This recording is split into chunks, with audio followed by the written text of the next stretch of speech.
Welcome to the ATP Project. You're with your hosts, Steve and Jeff. G'day, mate. How are you? Good. Today, we're going to ask the question, can we live forever? Now, we promised that we'd break into song. Yeah, we got permission from Tony to say we're allowed. Want to live forever. That's a Queen song. That was terrible, Steve. Anyway, I think we'll some. Yeah, no, Freddie's got no. Yeah, we can't hold the candle to Freddie, unfortunately. No. But can we live forever? The age-old question. Now, this is really controversial. Very. Now, I like to say straight off the bat that as far as we understand it, as far as human anatomy, and I've mentioned this before on the podcast, is that Dr. Myron Wentz, who invented the Epstein-Barr virus test kit, did that by keeping human cells alive and feeding them with nutrients. But he ascertained in his research that cell apoptosis effectively occurred in the human body at about 120 years of age. And that he theorized at that time that there was not really much that you could do to be able to prolong that. Now, there's always advances in science. We used to believe that the Earth was the center of the universe. The interesting thing is that, Steve, I don't know much about this, but this is something that we can have a look at. Does that still hold true? Secondly, and this is where life's getting really interesting. If we're talking about our physical body, how long could it last before it wears out? Right. But what's to stop us from replanting our consciousness into either another organic or potentially even synthetic being? So, Steve, I'm really interested. I have no idea what research you've got. I hope that we're going to be talking about jellyfish that live forever. Well, jellyfish live forever. And we're going to be talking about certain animals that live for hundreds, if not thousands of years. I mean, I know that the bloody tortoise that was on the Galapagos Islands only passed away in Steve Irwin's zoo, I think, a couple of years back. I think it was over 250 years of age or something. Giant tortoise, the longest one ever recorded. I got a paper on it. There you go. Well, okay, don't get to me too excited. Well, okay, we mention it now if you want. But 200 years was the longest officially recorded one. Right. But they theorise that it's an estimate, reliable quantitative measurement, the maximum lifespan are needed. So in other words, you got to remember that the 200 years ago, they weren't saying, this tortoise was born in 1823, and now it's 2023. And instead, there was no records of tortoises being born in 1823. But now they're starting to do records on these animals. And there is, do you want to know what the longest living animal, apart from the immortal jellyfish, which I'll talk about a bit later? Yes, I believe it's a fish. I believe it's a deep diving fish. And I think it lives for, if I am correct, I think it lived for over 500 years. You're bloody accurate. There's a clam in the ocean of North Atlantic.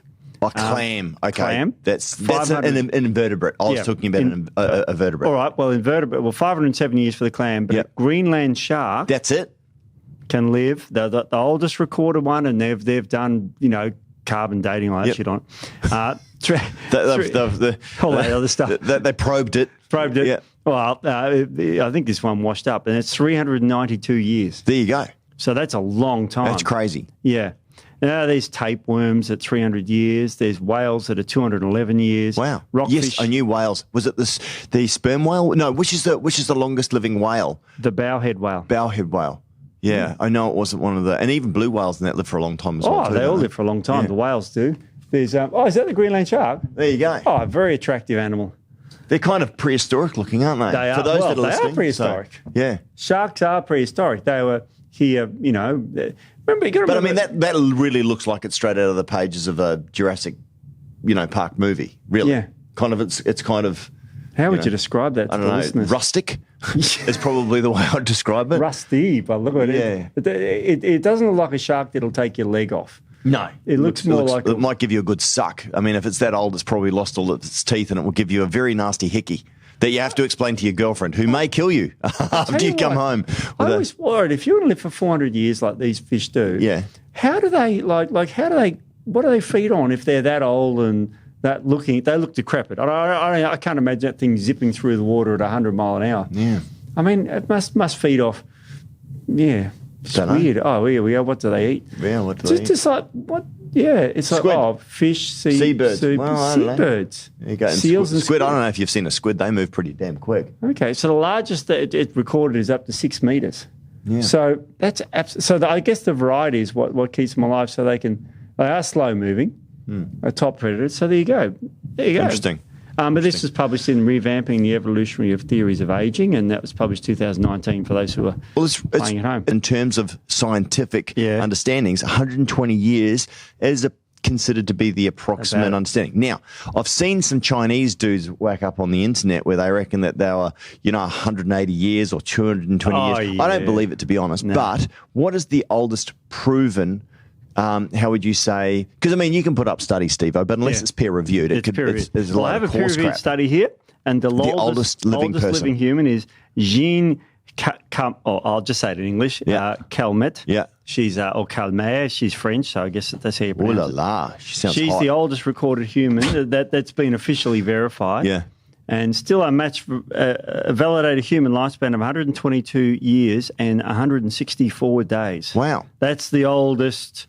There'll be other ones that say blah, blah, blah, but this is I think there was some Xi Jinping. No, I'm just kidding. That's Chinese. Yeah. But I've heard of other, people say, he's lived to 200 and something years of age and, we can prove it, rubbish. But, the Frenchie. And French people do live a long time. Is that because of the diet, Steve? We reckon it's partly the diet, but we've got to remember that she was. I read that the paper goes for 189 pages. 89 pages just on her, and about all the things she did in her life. And really, I'll summarise it quickly. She had one daughter. She never worked. She was from an affluent society, right? So she didn't because she was born in the 1800s. 18 something. What year did she die? She got a cigarette. She died in 1997. Yeah, born in 1875. Wow, there you go. Okay, so not that. Wowzers. Yeah, wow. And she smoked. Oh, I don't want to. I didn't know she smoked. Come on, no. 122 and 164 days.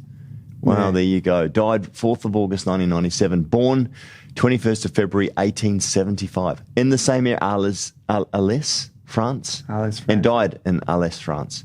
Wow. So there you go. Fascinating. She's the record. We've got to beat her. Gosh!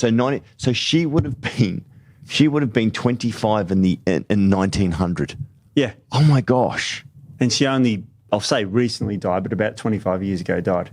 That is a long life.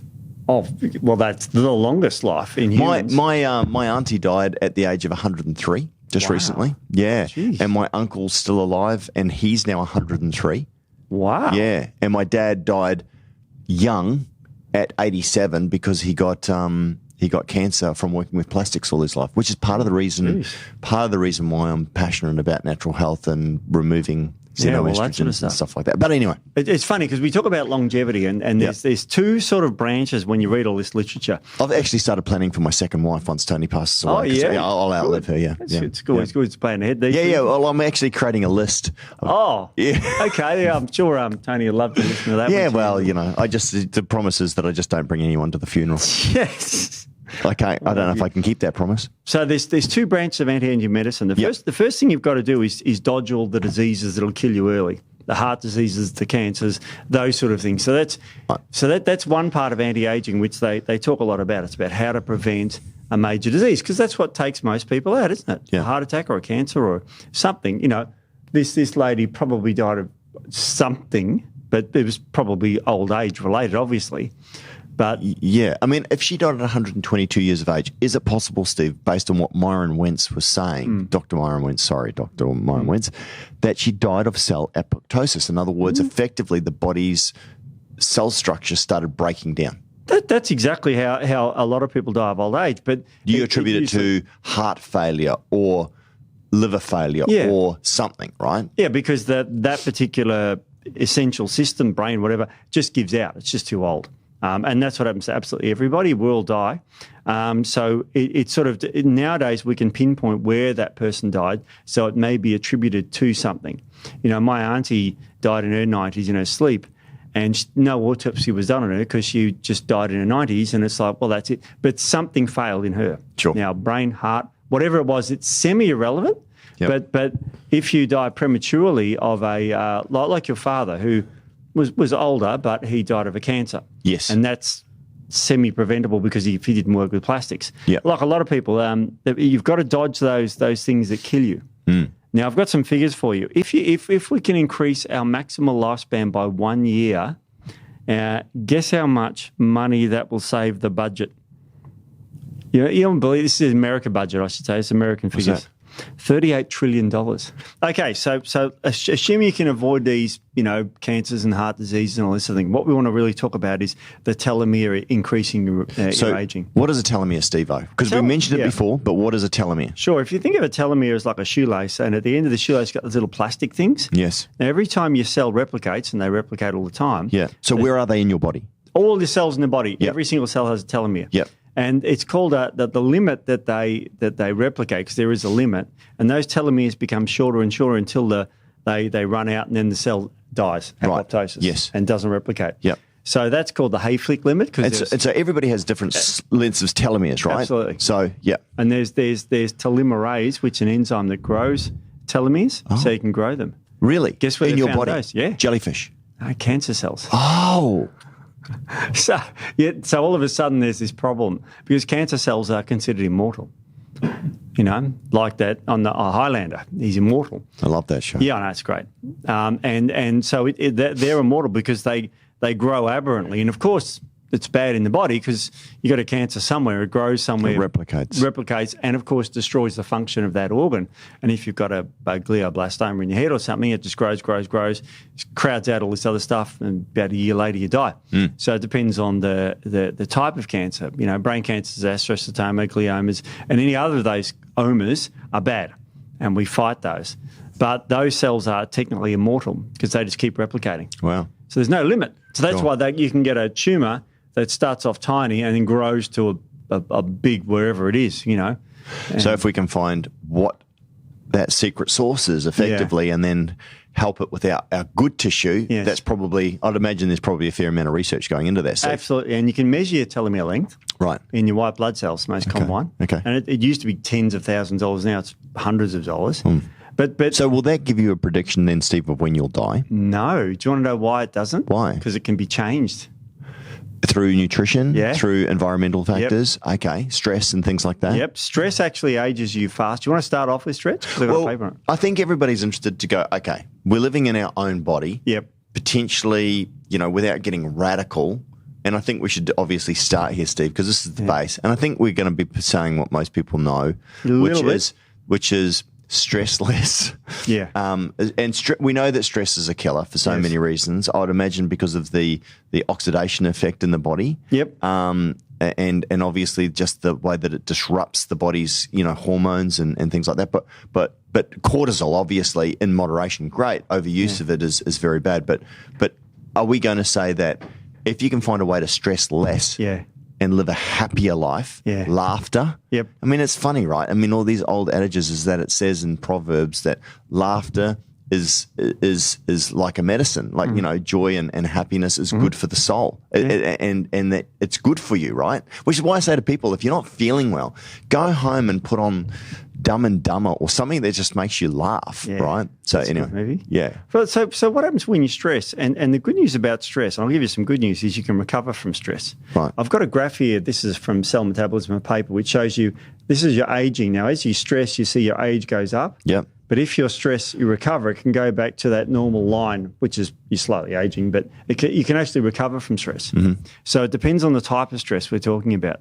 So if you're stressed because you lost a pet or a loved one, and you'll have a relatively short amount of stress, weeks, months, and then you recover from that stress, you can get back to being, you won't age overall. You will age during the stress period, but then if you can recover from the stress, and it's only short-lived, then it's absolutely fine with regards to aging. Sure. So but if you're in a chronic level of stress where you've got a really high stressful job or you're in a relationship or what have you, like it's funny, you see people as well too and literally say, wow, he's aged. Actually, you don't hear it as much as what you used to, but there used to be a time, wow, he's aged poorly. Like in other words, aged rapidly ahead of time.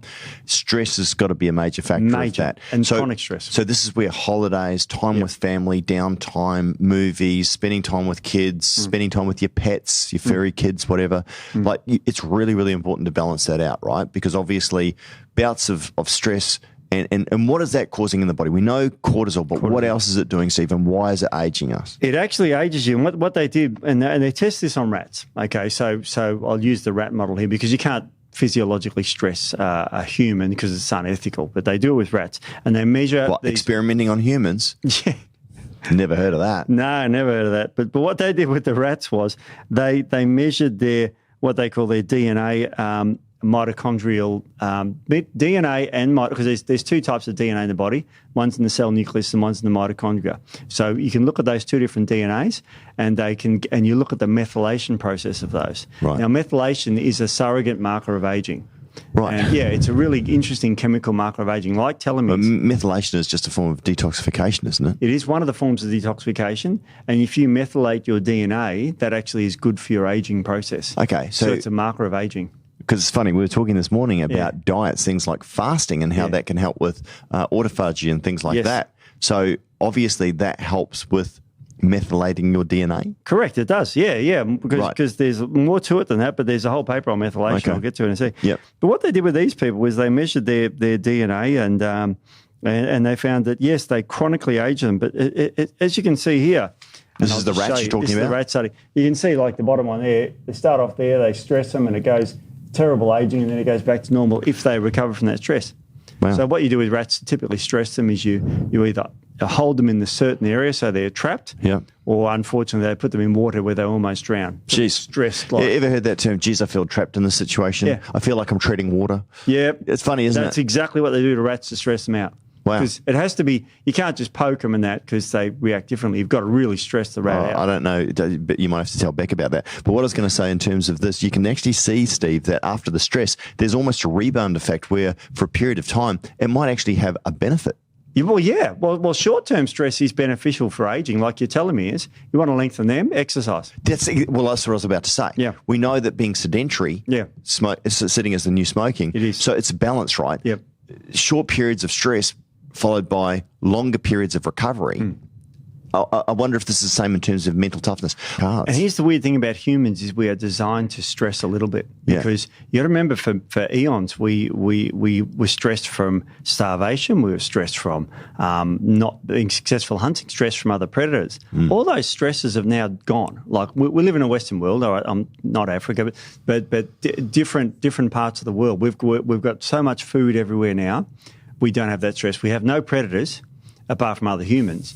So those stresses, we have to sort of, because we're biologically stressed, we have to substitute those stresses. And the way you can test that you're wired to be stressed, if you've ever been bushwalking and you get a stick and the people in front of you and you throw the stick in the bush next to the person in front of you, it scares the absolute cadaver out of them because they... Remind me not to go bushwalking with you, Steve. Yeah, I know. It's terrible, but that's an experiment you can do. I'm a scientist. You can experiment on your friends. They just throw a stick in them and they'll jump a mile. Now, the chance of something coming out of the bush and getting you are 0 to none. You know what I mean? And people now will stress before they think because they're hardwired to stress.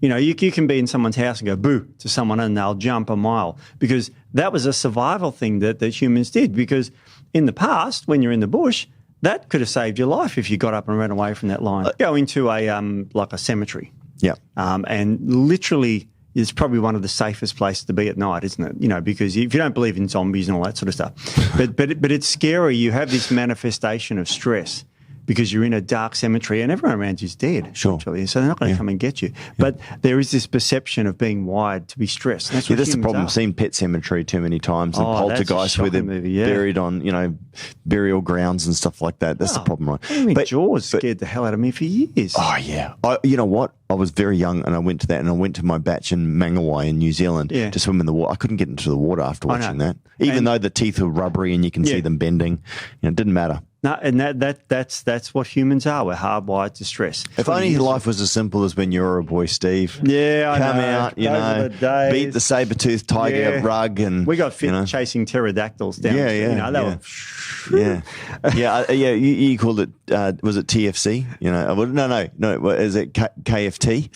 KFT, Kentucky Fried Pterodactyl. Yeah. Those were delicious. Hey, I miss those. Man, you'd days. have a drumstick that could feed the whole family. That's why I'm a good runner because those T-Rexes they take off. They got big hind legs, trying to get you with their little arms. I'm not 65 million years old, but Sometimes I feel like it. But so this whole stress thing, so this is interesting because there are parts of the world where stress is actually less, or so they believe. And and there's all these good conditions for living a long time. And they're called blue zones. Have you heard of those? Yeah, I have. Good. Do you think people know what a blue zone is? Well, explain it quickly, Steve. Blue zones are parts of the world, and there's only about 8 or 9 studied, where people seem to live quite a long time, free of disease largely, not everyone. And there's more centurions there, like more of the people who live over 100. And these are called blue zones. And they're heavily studied because what makes those people so special? And there's a lot of controversy about blue zones. But one of there are 9 factors that make a blue zone. Mm-hmm. And, one of them is less stress less. And obviously we're talking about diets a bit later. But stressing less and having more of the like community spirit, like religion, or having groups of people that congregate together is great for your stress because you have this emotional support. And what they've done with these blue zones, they've said, okay, there's got to be they've developed a checklist basically that can rank if your home is a blue zone or not. Do you want to read out some of the questions? Yeah. These are quite funny. I better tell you the public. So in other words, you're saying that you can effectively take the learnings of these blue zones and make your home a blue zone. Pretty much. I like that. And your life a blue zone. Well, so that was the whole philosophy for Tony and I, is to create a workplace here at ATP Science that was like a blue zone, where we had community, where we had fun. I mean, Steve, we were always mucking around in the office and having a laugh, Still right? are a bit, aren't we? Yeah. And that's the way to live. Anyway, okay, so I mean, yeah, okay, I'm not going to say anything. You just tell me. What are the things? All right, so this is in Commentary on Blue Zones, Critical Review, published to 2021. Yep. So this is your home checklist. So see if you and your workplace checklist. This would be interesting. This is your life checklist. I mean, we talk about silent quitting. I think we might get to vocal quitting after people hear this. And it's very, very funny because the first one might upset a few people. Believe it or not. Okay. But this is the checklist. Item number 1. Place a scale in a prominent spot in your home and weigh yourself daily. What? The reason why they've put that as number 1 is because that's number 1 health challenge that the Western society has, is being overweight or obese. And that makes sense, doesn't it? Because if you're overweight or obese, you've got much more chance of dying. Do you know, this is the funny thing, this is 2 + 2 = 5. I'm seeing this a lot at the moment, is that they are rewriting history. They are telling us that we cannot, hang on a minute, that is against the ministry. I know. We've got the Ministry of Peace. Yeah, we've got, it's, I loved it the other day, and they were talking about this whole thing as well too, is that, of course, Animal Farm. Yeah. All animals are equal, but some animals are more equal than others. You know what I mean? And this is where we're getting to. Anyway, all right, go on. You're triggering me. Because they did a study, and they said that they did an intervention study where they said, okay, for 2 years, weigh yourself, and the other group were left as a placebo group. Yeah. The people that weighed, they weren't told to eat, exercise, anything different. The people that weighed themselves daily lost 17 pounds over 2 years. I love this. Yeah. Because you manage what you No, I have a saying. Like I've got Jeffisms, right? Yeah. You only can manage what are you laughing at? I think I know it. It's a Jeffism. Yeah. I'm getting T-shirts made up. Okay. So, you can manage what you measure. Exactly. If you don't measure it, you are completely blind. Yep. So my understanding would be, and I love that, because what that proves is that if you're mindful, everybody needs to be mindfulness of this and mind. Yeah. You know what? Mind your freaking language. Mind your own business. Yeah. But mind your weight, fatty. So what it comes down to, you might need to. No, don't freaking cut it. But because Steve, are you offended? Are you triggered by what I just said? No, actually, you're quite lean. It's just a term of endearment. But even if by being aware of something, you have the ability to be able to manage it. Now, if you're even mindful of something, but then it goes into your subconscious as well too, you're probably less inclined to reach for that extra slice of cake. You're probably going, you know what? I want to see that number come down instinctively, because instinctively we know what's good for us, right? And if you're significantly overweight, and I think the science settled at the moment, the information is showing that if you are morbidly obese, overweight, that it does have a significantly increased rate of disease. Well, the name's morbid means something, morbid obesity. But you're right, absolutely. And my first taste of this was when I worked for another company where we developed this machine to measure body fat levels. And this was devastating to some people because, of course, I would say, during the talks, it'd be like, well, it doesn't really matter how much fat you've got. It matters what in 2 weeks or 4 weeks where your fat levels are. But people were horrendously offended that they had over 30% body fat. And it's like, well, they were offended. Yeah. Well, when was this? Oh, this was in the 90s, the late 90s. So people bioimpedance machine. So people were upset. Yeah. Were they upset because they didn't know and now they've got to do something about it, or were they just like, how dare you call me obese? They had a go at me. And this was a bioimpedance machine. In the 90s? Yeah. They had a go at me because the machine that passes electric current through the body, gold standard, very accurate, gives you a measure of how much body fat you've got. I just think that's good information to know. I don't know how results and numbers can be offensive, because if you know how much you weigh, you can change it or we not. We live in such a strange world, but I wouldn't have imagined that back in the 90s. There's empirical data. No, this was late data is not biased. It is just information. I know. Then you can do and interpret it and do with what you want. People get offended by everything. That was my first lesson. That was back in the 90s. Late 90s. Mate, I reckon you would have been run out of town and probably burnt at the stake maybe. Back then. They would have had pitchforks on you now. Like we had healthy ranges and being overweight and all this sort of stuff. And if someone fell Who determined those healthy ranges? Oh, it's just the data, the evidence that said you got more risk of some disease if you're over a certain weight. Okay. And body fat, like heart disease, was the one we used. Yep. And if someone fell into that category, they were, not everyone, but some individuals were offended that they had too much body fat. Risk factor increased, right? Yeah, I don't know how that is offensive or well, it's like standing next to a nuclear bomb. Your chances of dying when it explodes are pretty high. Just chances. All right. Do you want another one? Yeah. Less controversial. Have only one TV in your home.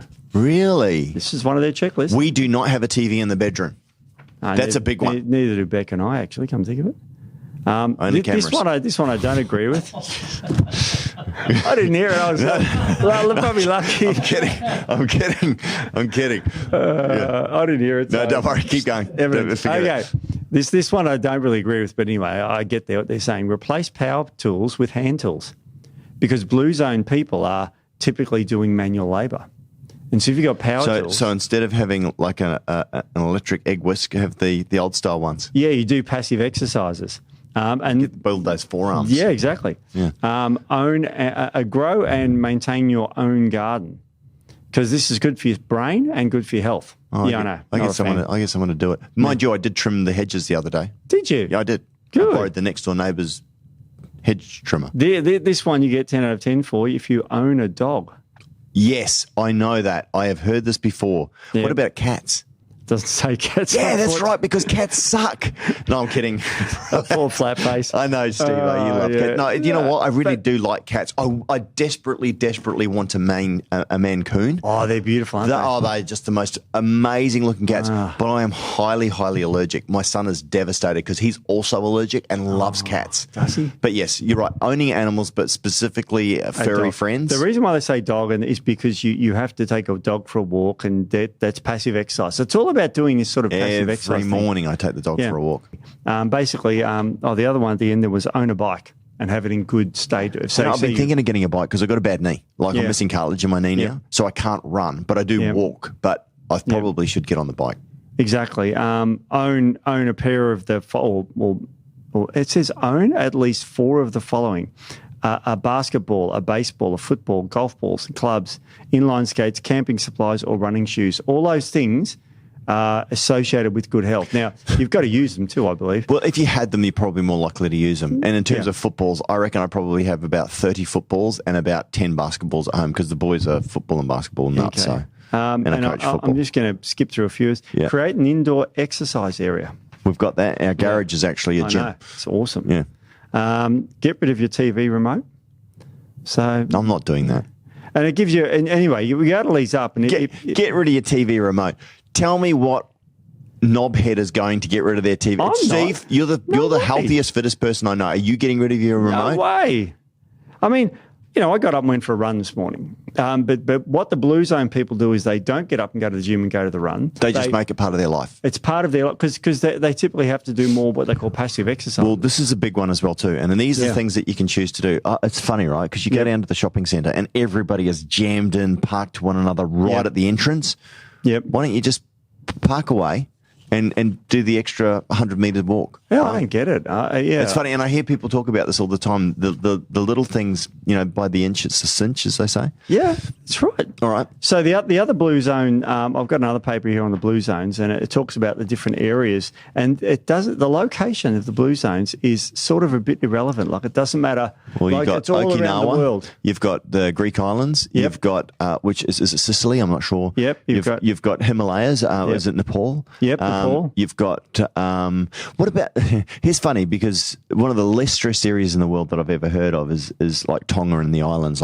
But their diet, I think, is what lets them down. Their diet, because they're very casual, very cruisy people. I love the islanders, by the way. Tonga, whether it be Samoa, they're great people. And they've got a beautiful family lifestyle. They do. Really good community. Yep. But I do have a feeling that Western Samoa, I think, is one of the most obese countries in the world. I think even more so than the United States. I think that's because they've introduced foods that are not akin to their microbiome. Correct. And so I think they really struggle with the Western food. Absolutely. And they did a dietary study on them, and it's quite interesting, because they found with these islanders, and I've got the paper right here, actually, right in front of me, basically says, and I'll read you the conclusion. Have you got one on islanders there? Yeah.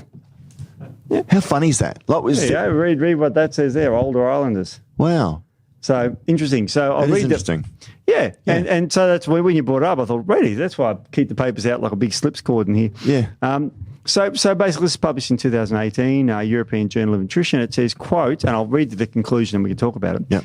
A high-protein diet seems to be beneficial for older islanders in terms of successful aging. Now, you heard the term successful aging before? No. It's very interesting. It means that you, like unsuccessful aging would be at the age of 65 having terrible hips and knees and joints, and then getting a bit of Alzheimer's and a bit of obesity and all this sort of stuff. Yep. Successful aging is increasing your health span, not your lifespan. So it's about living, it's going to sound weird, but dying when you're healthy.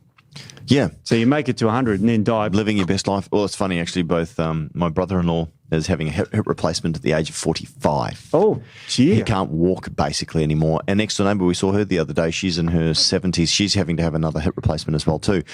Strangely, both of them have gone into a very, very highly proliferative state of wear and tear on their joints.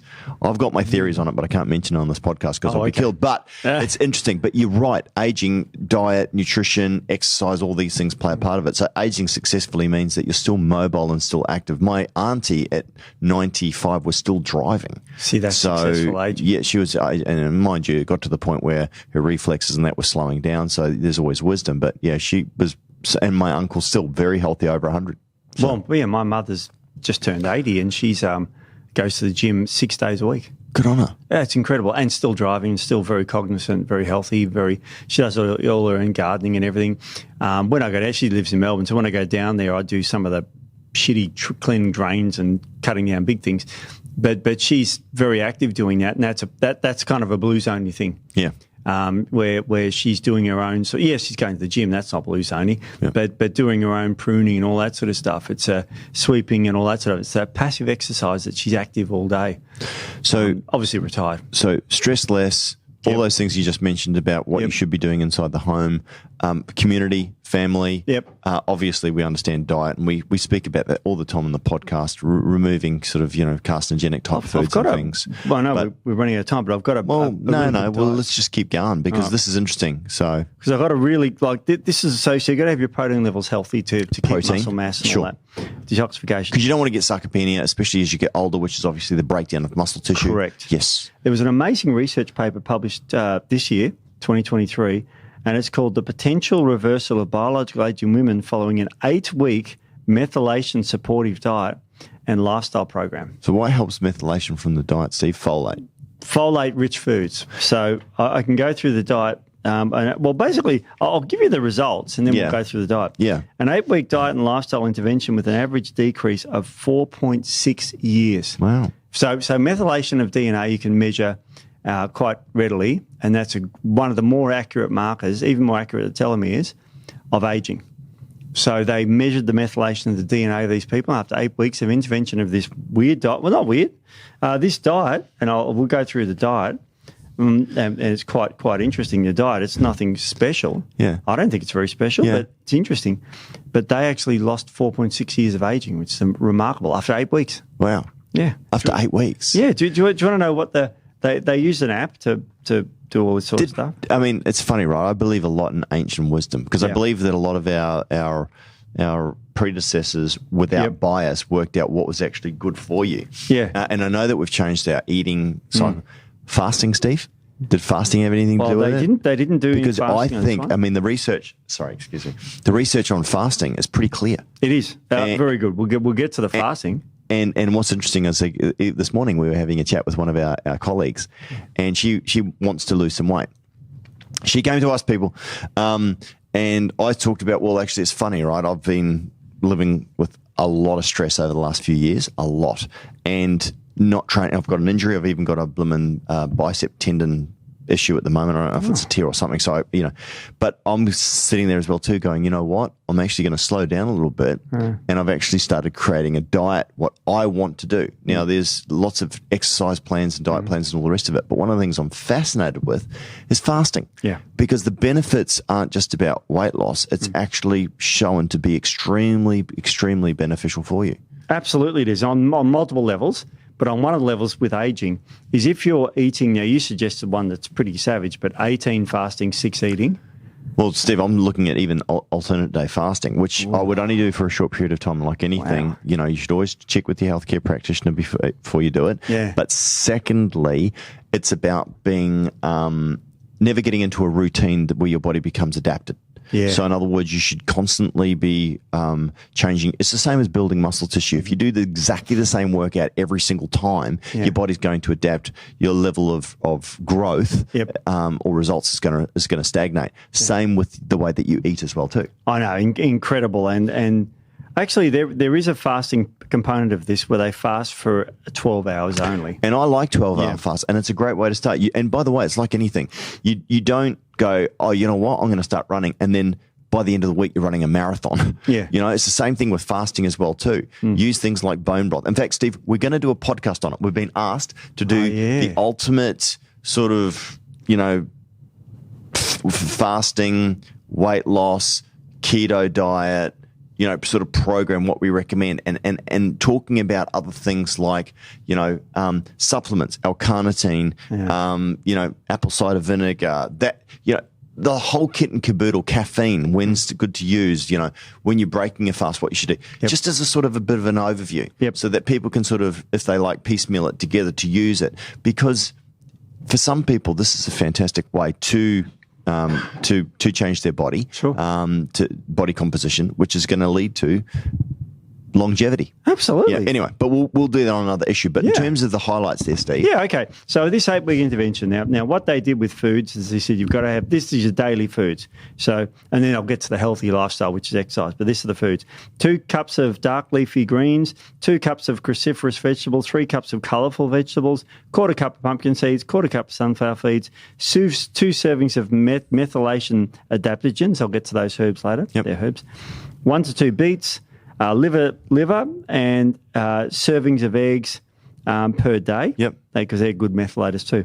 Now, the healthy recaps. Is that because of the methionine? Methionine in it, yeah. Yep. It's a methylating agent. And the exercise for at least 30 minutes a day. Yep.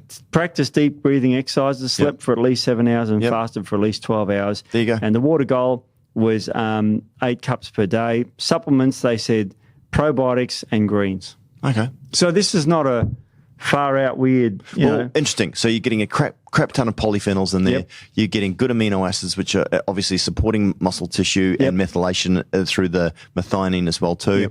Yep. Steve, can you just go through the beginning things right at the beginning, just quickly? So 2 cups of dark green leafy greens. So folate, not folic acid, folate, which is very, very important for methylation. 2 cups of cruciferous vegetables. So you've also got your sulforaphanes in there as well too, which also help with methylation. Yep, specifically detoxifying estrogens and xenoestrogens and removing them out of the body. Yep, keep going. So these are just 1 or 2 things of these. I mean, there's multiple benefits. Not mistaking vitamins and minerals, but keep going, Steve. Absolutely. 3 cups of colourful vegetables. vegetables. Okay, so then you're getting your proanthocyanidins. You're getting your what are the other things in the colourful vegetables I'm looking for, Steve? Carotenoids. Yeah. So that's cool. What else? A quarter of a cup of pumpkin seeds. So pumpkin seeds are a fantastic source of minerals as well too, Very Steve. good source of minerals. Yeah. And very good magnesium. for all men should be using pumpkin seeds, by the way. Yeah, absolutely. Very, very good. Selenium, right? Yep. Selenium's in that, and Brazil nuts, but a quarter cup of sunflower seeds. So vitamin E. What else are you getting in the sunflower seeds, Steve? Zinc is very good. Yep. But all sorts of minerals. And pumpkin seeds got zinc too. Yep. Keep going. The methylation adaptogens. We talked about the beets. Yep. So that's good for the heart as well too. Yep. And a liver or liver supplements. Yep. And liver, and also in the liver, there's a lot of vitamins in the liver as well too. So this is the thing: we don't eat as much offal as what our predecessors used to eat. Yep. Now you can have that on top of other foods like meats and all that sort of stuff too. And in the daily diet, you can eat those, but they're the guidance. They're the sort of core aspects of this thing. You have fish, meat, whatever else with that. So that was the intervention. You're getting good vitamins, minerals. You're getting good healthy fats. You're getting all sorts of stuff. And what they found was 8-week diet and lifestyle was they lost 4.6 years of age. Gosh, incredible! And some of them. So in other words, they gained that back. Yeah, they gained 4.6 years. They reversed the loss. Yeah, exactly. Yes, and for some of the older people, there was one lady there she was 62. At the baseline, her bio age. So you're talking about her bio age. Sorry, Steve-O. So they lost. So in other words, so explain. Okay, so her chronological age, which her actual birth certificate age, 62, they measured her bio age with using this thing, and it was 57.33. After the intervention, it dropped to 46.32. Wow. So in other words, wow, that's awesome. So she was a 46-year-old instead of a 57-year-old. Great. After 8 weeks. So it's only 8 weeks. There was one person that didn't change their age. So that was, but all the rest of them, on average, lost 4 years. Well, incredible, isn't it? Yeah, it is. And there was one participant that didn't complete the program. So there wasn't a big dropout or anything like that. So, this is not tough stuff. I mean, this is really not tough stuff. The supplements they recommended, you could do better than what they recommended. They just mentioned... I guess that's the thing, right? I mean, at the end of the day, this is our subject matter expert opinion, I guess, Steve. But go on, what do they recommend? Well, the one I didn't like they recommended was one a probiotic that's got lactobacillus plantarum in it. To help you gain weight. Well, it does, yeah, but it's sort of like you don't need that. I wouldn't have put that. But the other one was a greens formula. Okay. Just so that's fine. Yeah. And as I said, the average of 7 hours of sleep per night, that was a requirement. So. Yeah, definitely. I think sleep's a big one. And I think a lot of people shortchange their sleep. All right, What else? They were told to avoid certain things too. Yes. Do not eat between 7 p.m. and 7 a.m. Well, this is the old adage, right? Eat while the sun's out. So typically, the old thing was that we'd in the agrarian society and all the rest of it, especially when there wasn't TV, is you'd go out, and the majority of people, and if you want to go right back to the caveman times as well too, sun would come up and you'd be up and running. You know what I mean? The sun would come up.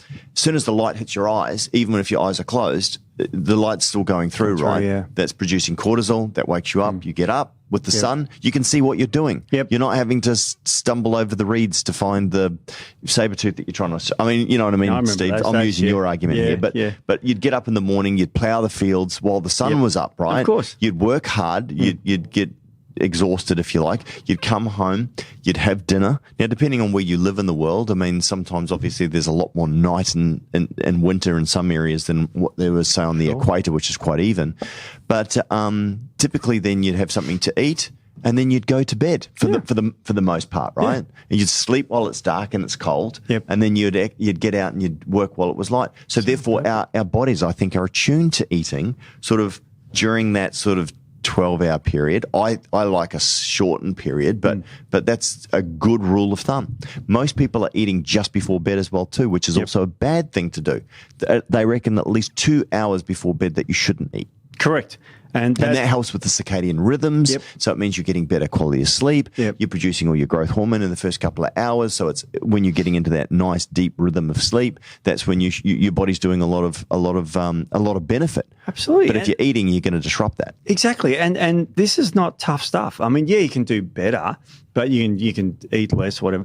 But this they ended up eating less calories too, which is another factor that increases your lifespan. That's one of the other benefits of fasting. Linus Pauly. I mean, and that's what I like. I mean, again, in moderation and in restricted periods as well too. Yep. This is sort of like you don't want to do it consistently, otherwise the body goes into a metabolic decline, which means that you actually start burning less calories. But if you're restricting your calories in ebb and flow, just like the tides, that's just like the seasons. Absolutely. So what I'd say is sort of restrict calories a little bit more through the week, and then on the weekends maybe don't overindulge, but indulge a little. They were told to avoid only a few things, and you're going to. This is the fourth one's interesting. They avoided sugar and candy. Okay, 100%, easy. So dairy, cut dairy out. You're going to love that, Steve. Alcohol, grains. You'd love that, Steve. But here's the weird one. They were told to avoid legumes and beans. Is that because of digestion? Probably something to do with that, yeah. Because legumes are typically difficult. I mean, mind you, if you soak them and all the rest of it, but legumes and beans. I just found that interesting. Well, they are more difficult to digest, right? Yeah. So they put the body under a bit more strain. There you go. But what about alcohol? They didn't mention alcohol. Funny that. Yeah. And I was talking to our friend about that. Yeah. If you're going to have organic, preservative-free red wine, one glass even a night has been shown to be beneficial. Absolutely. So, but anyway, but you don't know more than that though. Exactly. So I found this very interesting because they intervened and they measured it. And this was published on the 22nd of March this year. So very recent stuff. So you know, what can we learn from all this is that those foods are no shock to anyone here, are they really? You know, green leaves. Steve, I think we're sort of coloured preaching from this handbook. You pretty much will every week. So taking it to the next level was looking at all the blue zones and all that sort of stuff, and what can we glean from that. Now, the blue zones, there is some controversy because some of those people, like the Greeks that I didn't mention about, they actually get a pension when they were 55. So some people lied about their age and said they were older than they were, so they can get a pension. So you really want to age fast. There's one way to do it, and that's have more sugar. Yes. And you can see this thing at the top there very quickly. It's a graph showing at the top. It says glucose-rich diet leads to aging, basically. Wow. So it's really, and the mechanisms are semi-important, but not. But one of the most important things there is that if you're having a high glucose-rich diet, now people are sitting there going, I don't eat sugar. But what if you have a bowl of cereal for breakfast? Yeah, well, that's right. It all turns into sugar. Yeah. So that will age you a lot faster. Yep. And that's one of the worst things in Australia they'll have. And that's why I like the ketogenic diet. Yeah. I know that it's difficult, but at the same time, it helps with satiety, especially if you're getting good quality fats in there. But you're avoiding sugar pretty much all completely. 100%. Now, again, sugar that's found in fruit. Yep. It's not... You know, in moderation, again, you're getting all the fiber and you're getting all the other nutrients with it. So it's not what I'd call dead sugar, if that makes sense. Like, you know, the other one as well too is incorporating dark chocolate. So you know, 85% plus. The sugar is quite low, and it's been actually shown to help with insulin sensitivity by having, I mean, very rich in polyphenols as well too. A little bit of red wine and dark chocolate is a guilty treat, so long as you don't overindulge. And I'm talking 1, maybe 2 glasses on the weekend with a few pieces of dark chocolate. If you can use a bit of self-control, you can have that release and not go crazy, right? Absolutely. So, anyway. You know, the next one just gets more brutal. It says if you've got glucose, it ends up with a shortened lifespan. Wow. They just don't muck around anymore. Okay. Not accelerated aging, you die quicker. And you die quicker due to many reasons. So Steve-O, what else is there in the way of diets? Because we've covered a lot of diet. I mean, obviously, you know, laughter, community, avoiding and making sure that your day-to-day life is more physical. You're not sedentary. We know that sitting is the new smoking. Avoiding cigarettes, avoiding, you know, too much alcohol, definitely avoiding sugar. You know, all these things, great. And I think a lot of people who are listening to this podcast would probably naturally do that or be aware of what's going on there. So I think we've covered off on that. What about supplementation? What about things we should specifically focus on consuming maybe that we don't? Is there anything in the natural realm where we think that the benefits are superlative, that they are not superlative, are above and beyond? Above and beyond, yeah. Certainly antioxidants. Right. So and vitamin D. Yeah. They come out in aging all the time. Vitamin D particularly. Vitamin D is fantastic because it's free. It's free. For most of us, unless you live in the Antarctic or something.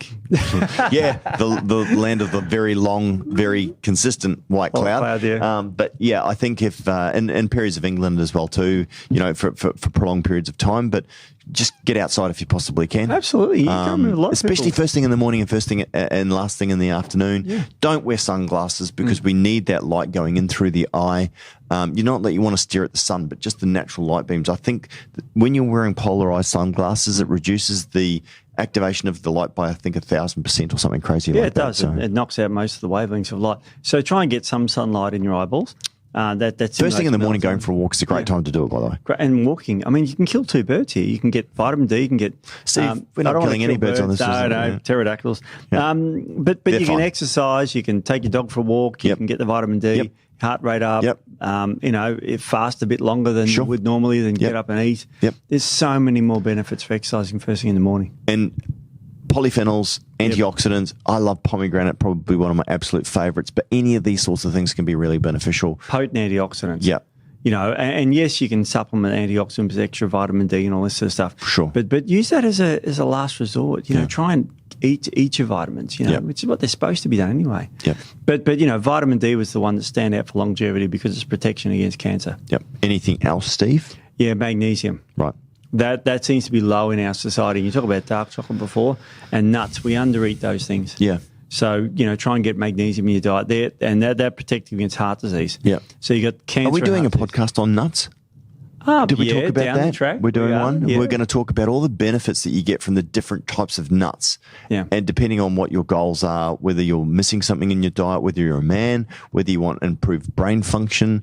We'll talk about doctors of signatures and walnuts, for example, but we'll get into that. So, don't like Lauren's title, though. We've got to change that. What was that? Oh, she said, we've got to talk about Steve's nuts. Oh, yeah. Yeah, we've got to change that. Nobody will listen. Better. Nobody's even slightly interested.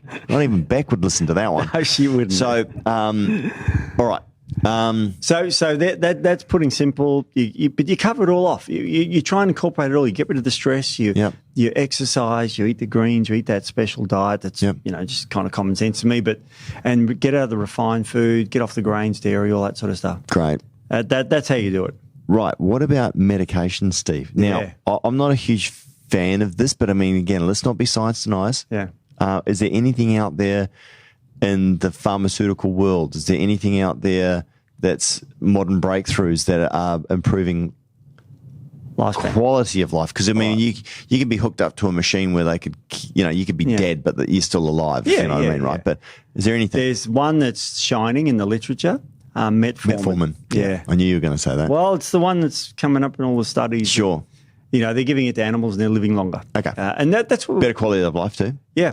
So what's metformin used for? It's an extract of goat shrew, which is a herb, and it's particularly used for type 2 diabetes. It's the first line medication because it's got very low side effects. Mm-hmm. And it works by modifying your gut microbiome. Okay, I'm going to ask you the obvious question. All right. What is the natural metformin? Goat shrew. Yeah, because that's where it comes from. Yep. And they extract it from that. So you can Look, I mean, penicillin, right? I mean, it's any of these things that are actually found in nature and they've just been effectively synthesized. And I know we're looking at chemical identification, nature identical and sure, but it's based on science and but yes, metformin is. Metformin is the one that they're testing for longevity. So can you go buy goat through in Australia? Can you get it? Yeah. Metformin is a prescription drug. Yep. S4. So you struggle with that one, I guess. But look, it's the one that's firstly fruit flies, extended then in rats, and then they're on the monkeys now. But like calorie restriction, it works on animals as well. Yep. Humans might be different because how do you restrict? You can restrict a rat's food easy. You just don't stop feed feeding them it. as much. Yeah, but humans have got we can go and buy food. If we get hungry, we can go to the supermarket. Well, and that's the problem, right? We're hardwired for that. We've got the refrigerator there. We're consistently looking at that. We're hardwired for sugar, salts, and fats, which in combination is probably some of the worst things that you can eat because there's no protein in there. There's not a lot of nutrients. As I said, we're starving ourselves to fatness because we're craving, nutrient dense foods and we just don't get it. Our self-control in terms of, fasting and that sort of stuff has largely gone by the wayside. I mean, yes, some religious institutions do it. I know Catholics do it during Lent. I know Ramadan. The Islamic, That's an Muslim amazing one. population Imagine if you do it can as well do too. that. If you're not eating. Well, I think there's a lot of benefits to it. As I said, there's a lot of ancient wisdom in these sorts of things, and I'm not sure about other religions. Anyway. So, Steve, I think that covers it from the nature's point of view, but I have to, it would be remiss if we don't talk about this, because this is the science fiction aspect that I love about it. And this is about Elon Musk. This is about the transhumanism movement. This is about being able to upload your consciousness. Now, I'm fascinated by this. It's a great show. I think I've spoken about it before, called Upload. We're getting to the point now where science is becoming so advanced. And I know that the World Economic Forum and Yuval Noah Harari and all these people are talking about this, the ability to live forever, which is where potentially uploading our consciousness. Think of RoboCop. You remember that? I do remember RoboCop. And they took his, and they all killed themselves in the original ones, you remember, because they couldn't actually handle it, because they were putting their consciousness into machines. But this has been around for a long time. In fact, was it Alice? Was that the movie from 1922 in Germany where they spoke about, I don't know, maybe Metropolis? Anyway, this whole thing around science fiction and the ability to be able to do away with our biology, or the limitations of our biology, and actually live forever. Because the whole concept of it now is that through Dolly the sheep in 1998 or whatever it was, we can create clones.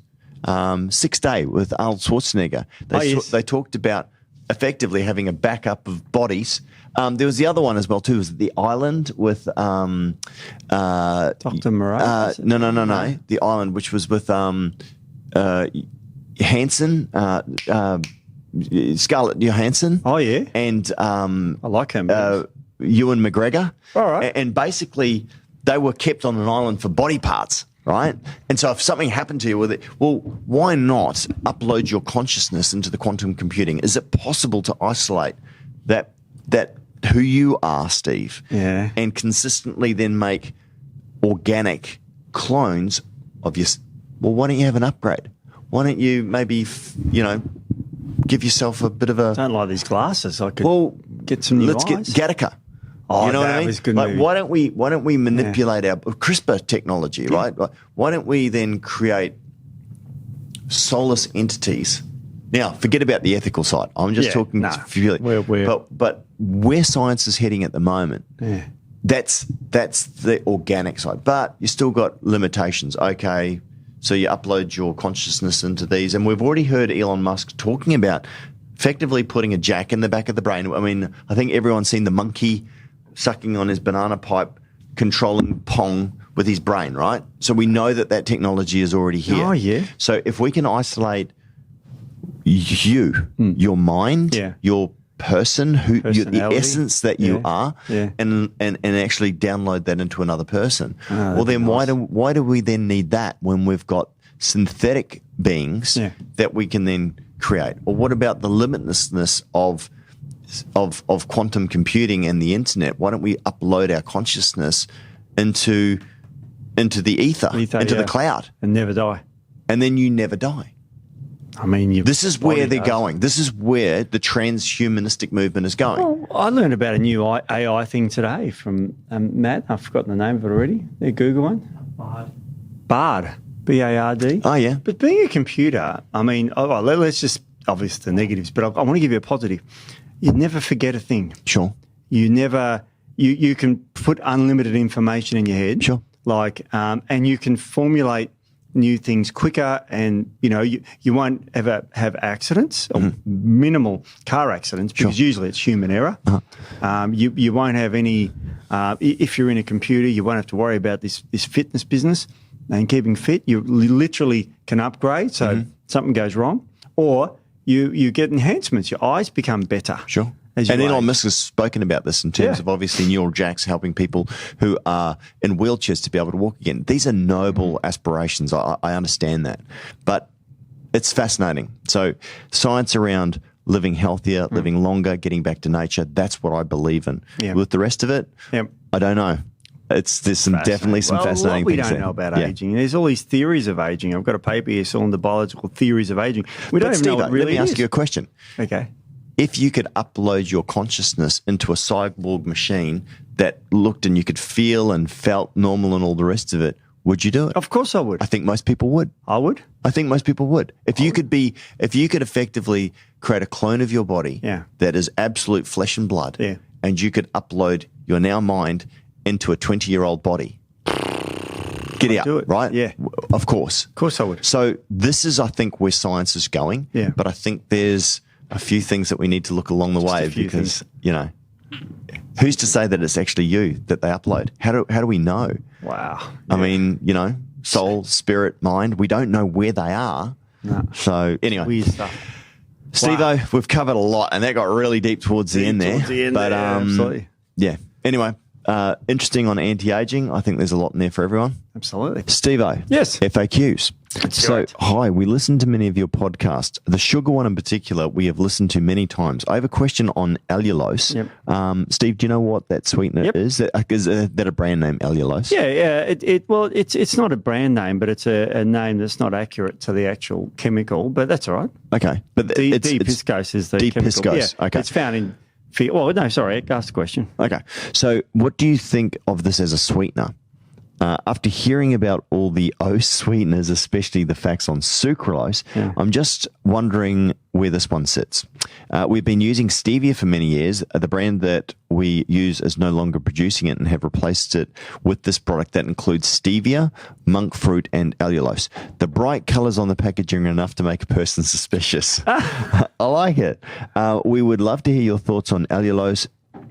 If you have the time, thanks very much. Great. Yeah. Look, it is a natural sweetener. So firstly, big tick for that. Okay, So it's found in foods, figs and plants like that. So it is a natural chemical. Figs are pretty sweet, aren't they? Yeah. They are very sweet. Okay. And one of the reasons. So is it a non-nutritive sweetener, Steve? Yeah, it's got lower calories. Okay. Lower calories. Lower so calories. It's still not non-nutritive completely. Yeah, it's still not exactly 0 calories. So that's so therefore you can still use small amounts of it. And it's perfectly fine. Yeah. Perfectly safe. Not a lot of data on it. I remember looking it up and thinking, there's not. Either way, there is links to super high levels with muscle damage in rats. So, I mean... But like anything on a bell curve, Steve, I mean, you take too much, vitamin D. You take too much vitamin A. You're dead. Yep. Too much. Too much. Yeah, way right. off top. So, yeah. So, no, I'd use this one. It'd be absolutely fine to use. I've never heard of it, to be honest, so I'll have to check that one out. D-piscose is the chemical. I do like monk fruit, but I noticed most of the monk fruit, and I was having a look the other day, and I don't know if this is true or not, but all the monk fruit I see is actually just got, is it not thaumatin? It's got something else in there. It's erythritol. Erythritol, yeah. It's monk fruit flavoured erythritol. Yeah. It's anyway. You can get stevia flavoured erythritol because erythritol is not a very good, it's an alcohol, sugar alcohol, so it's not super sweet. So they sweeten it with stevia, so it comes more like sugar sweetness. And as said before as well too, and I think we've mentioned this in that podcast as well too. It's one of the only oils that I actually recommend and use because it's from typically I think grapes. It's found in plants, and it has a positive impact on the gut. I know nothing about this allulose. And stevia, I think net positive. I think we worked out it actually has really good polyphenols in there. But we know there's a lot of people that hate stevia. But look, okay, so Steve, final judgment on allulose. Yeah, big tick. Don't use too much of it though. At this stage, it's early days. Early days. Yeah. Okay. All right. Second question, Steve. Yes. What about pairing? This is completely different. Tonkat in the morning and passion flower at night. Sure. I mean, Tongkat Ali is a Malaysian ginseng, and it's extraordinarily good, particularly for men, but women as well, but particularly men. Yep. It benefits us in sexual function, boosts testosterone, probably the most potent booster of testosterone known. It's one of the well-known research herbs. You need about 400 to 600 we can't have that. Let's ban it. Yeah. Sorry. Yeah. We don't want any of that toxic masculinity around here, Steve. I'm a 54-year-old. I need all the toxic masculinity I can get. So that's a really good one for that sort of thing. Now passion flower or passiflora in cardio is the herb's name, is a great, well-known herb to help you sleep. Yeah. Does it help you get to sleep or stay asleep? Both. Wow. Yeah. Cool. It's a really good, one of the most Well, in the olden days, it was one of the greatest herbs we used to use. But, we'd make up bottles of herbs, and I used to put the maximum amount of passiflora I could put in there in one hit. Yeah. Because that was the best thing for sleep. It's funny, there's a bit of negativity coming around about melatonin at the moment. Oh, okay. Actually by Hoopman, who I like. And he was saying that you can get too much of that, which is interesting, Steve. But passion flower? No, it's safe. It boosts melatonin levels naturally. And that's what I like, Yeah. right? So, I mean, again, it's the same as you can take synthetic steroids, or you can take a steroid, or you can take something that increases luteinizing hormone, increases testosterone, Like right? Tonkat Ali. That's right. Yes. So I do like it when it's sort of a little bit further upfield and it works through the natural processes and plumbing. It seems to be a little bit more natural, if that makes sense. It is. Oh, no. I mean, they're great things. I mean, look, if you need these herbs, if you're sleeping fine, don't go out and buy some passion flower. I keep calling it passiflora because that's the Latin name. Right. But passion flower is its common name. Tonkat is great for anyone who wants to boost testosterone naturally. When would you take Tonkat, Steve? Yeah, I take it in the morning. Morning? Yeah, absolutely. That's when testosterone levels spike naturally. Yep. Well, mine are pretty shitty because I'm 54, but, it'll grow it more. Yeah. So absolutely. Yeah, it's a great herb to take. You do feel terrific on it because I've personally taken it. So, yeah, they're great herbs. Yep. They're really good herbs. Nice one. Well, look, thanks very much for your question, guys. Please contact us on our live chat or send an email to info@atpscience.com because we'd love to send you out just a little thank you, a little gift. Exactly. Thanks for your questions, guys, and please keep them coming. Okay.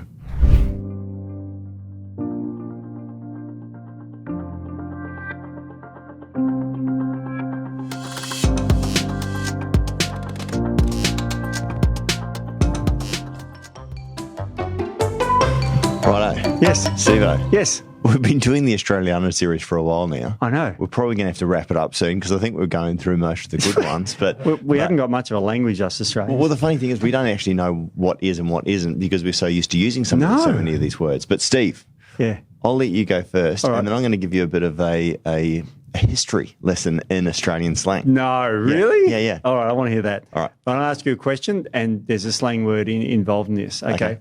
How many ankle biters do you have? 2, but they're not ankle biters anymore, right? So people are like, what is that, a snake? Ankle biters meaning, it's the same as a rugrat. Yeah. Now, I don't know, ankle biter I think is an Australian word. I don't know if rugrat is. That's interesting. Actually, you want to look up where rugrat comes from? Yeah. Rugrat, because I mean, I think that might be American. Right, okay. But also, yeah. Is that it, Steve? That all you got for me today? No, I've got another one. Okay. I saw you come in this morning with a hot drink. How did you get that hot drink? Did you boil it on a billy? No. That's an Aussie word. And the funny thing is, I guess if you go camping, you'll use a billy. It's not a guy, which is obviously for making hot damper and tea from a hot billy, right? So a billy is like a kettle you boil over. Oh, it's not a kettle. Where did that come from? Was it from being by the billabong? I mean, they're in that song. It's got something about Waltzing the billy. Matilda. Yeah. Who bloody killed her? Lying in the grass with a. I'm not going to finish that song. People are going, what? Americans and our friends from overseas are going, hang on, what's that version? Bloody Australian. Bloody Australian. One of the verses is down came a jumbuck. Is that an Aussie slang? Jumbuck. Yeah. I wonder if that's an Aussie slang. So rugrat. There you go. North American. It is. Oh, okay. It is. All right. So rugrat is the equivalent of the Australian ankle biter. So there you go. That's interesting. Down came jumbuck and by the billabong. Steve-O, yes. If we're going to mention something that Australians add to the end of every word, I know. What is it? A? A? Is it A? No, that's Canadian, isn't it? Is it? Isn't it eh? Or we have words like you call me Steve-O. Well, I just said that. That's right. So is that anything else? Oh. Can you think of another one? When I tell you, you'll be like, oh my gosh, I can't believe I missed that. See, I probably do it every day. Yep. E. Oh, yeah. Mushy. Barbie. Prezzy. Sunny. That's Sunny's, real Aussie stuff. It is. So okay. So famous words that are used globally, right, that you might not realise are actually Australian. Why? They use them globally. Globally. I'm going to give you one, and it blew my mind when I found this. Okay, history lesson, okay. So this one here, in 2013, became Oxford Dictionary's word of the year. What? It's an Australian word that is used globally. When I tell you you've heard of it, everyone's heard of it. It is still used consistently today. In fact, probably more than ever. Wow. Selfie. Selfie Was they believe that it was used by an Australian by the name of Nathan Hope, who posted a photo of his lip, which he says he cut while drinking at his mate's 21st birthday party, right? So they reckon that was the first evidence of the word ever being used online, was in 2013 by Nathan Hope, who took a picture of his lip and said, I took a selfie. I mean, I remember camping. Which does sound, if you think selfie, like, you know, it's an Aussie word. And there you go. Selfie. Now, everybody says Everyone uses selfie. So that's Australian. So we do add something to the lexicon of the world, right? Which isn't too bad. I was camping once and this couple were hiked up to the top of this lookout too. And I said, I'll take a photo of you both. And they said, no, we'll be right. And they just took one of themselves because they preferred that than me actually taking a photo for them. Yeah. It's weird, isn't it? Yeah, I'm not particularly good with that. Anyway, we have to be remiss not to mention Barry Humphries passing away, because he was obviously part of the waving the Australian flag. You know, been in the public eye around the world, specifically in England, but also in the UK as well. The US, I saw him on the View. Not that I'd ever watched The View, but I saw him on The View. Were you watching The View for? No, it was a highlight. No. Good. But it was bloody funny. And Dame Edna Everage, I mean, obviously, who was his sort of alter ego, you know, hilarious. Been around since the, I think, 60s, I think. Yeah, he's been around. Sorry just to see him pass away. Yeah, but he was a great ambassador of all things Australiana, like that very colloquial Australian accent and, you know, Australian sayings. What about Sir Les Patterson? Remember him? Well, he was awesome. Yep. He was my favourite character. Yeah, look, you know, grubby and, you know. He was a grotty minister of the arts, wasn't he? I can't remember. He was always alcoholic and I mean, you know, he was a grot. Played a grot. Yeah, it was great. Anyway, we're going to miss Barry Humphries. Anyway, that's enough for the Australiana. All right. I think it would be remiss if we didn't mention Dame Edna Everage, and it's sad we're going to miss. He actually passed away just recently with a hip surgery that he broke. I think he hurt his hip in February and went in for surgery and unfortunately passed away at the age of 89. So, he was very elderly. Sad. But anyway, sorry to hear that, and we're going to miss him. But all right, on with the show anyway, Steve. Let's do it.